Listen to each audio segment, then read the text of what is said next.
কাইলৈ অনুষ্ঠিত হ'ব অসম বিধানসভাৰ বিশেষ অধিৱেশন। এদিনীয়া কাৰ্যসূচীৰে অনুষ্ঠিত হ'বলগীয়া অধিৱেশনত স্মৰণ কৰা হ'ব সুধাকণ্ঠক।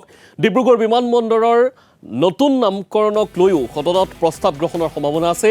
জনজীৱন মিছনৰ ওপৰতো সদনত হ'ব আলোচনা। এদিনীয়া অধিৱেশনত নাথাকিব প্ৰশ্নোত্তৰ শিতান। অসমৰ মাননীয় ৰাজ্যপাল ডাঙৰীয়াই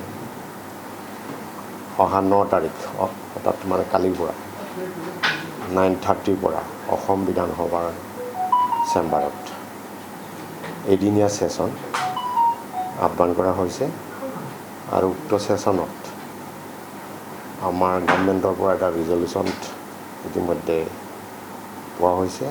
ৰিজলিউশ্যনটো আছে ডিব্ৰুগড় মোহনবাৰী ডিব্ৰুগড়ত থকা ডিব্ৰুগড় এয়াৰপৰ্টটো ভাৰত ৰত্ন ভূপেন হাজৰিকাৰ নামত ৰিনেম কৰাৰ কাৰণে এদিনীয়া সেশন আহ্বান কৰা হৈছে।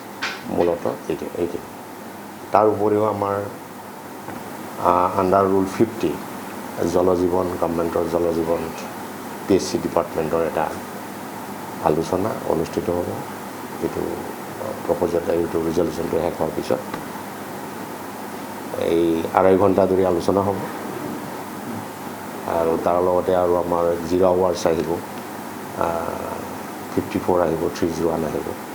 ডিভাইচ কেইটামান প্ৰশ্ন নহয় আৰু এইটো প্ৰশ্ন বুলি নহয়, এটা ডিভাইচ আৰু এটা নিৰ্দিষ্ট ডিভাইচ থাকে। 301 থাকে, 54 থাকে, 0 আৱাৰ্ছ থাকে। মানে কৈ পেলাই এনচাৰ দিব।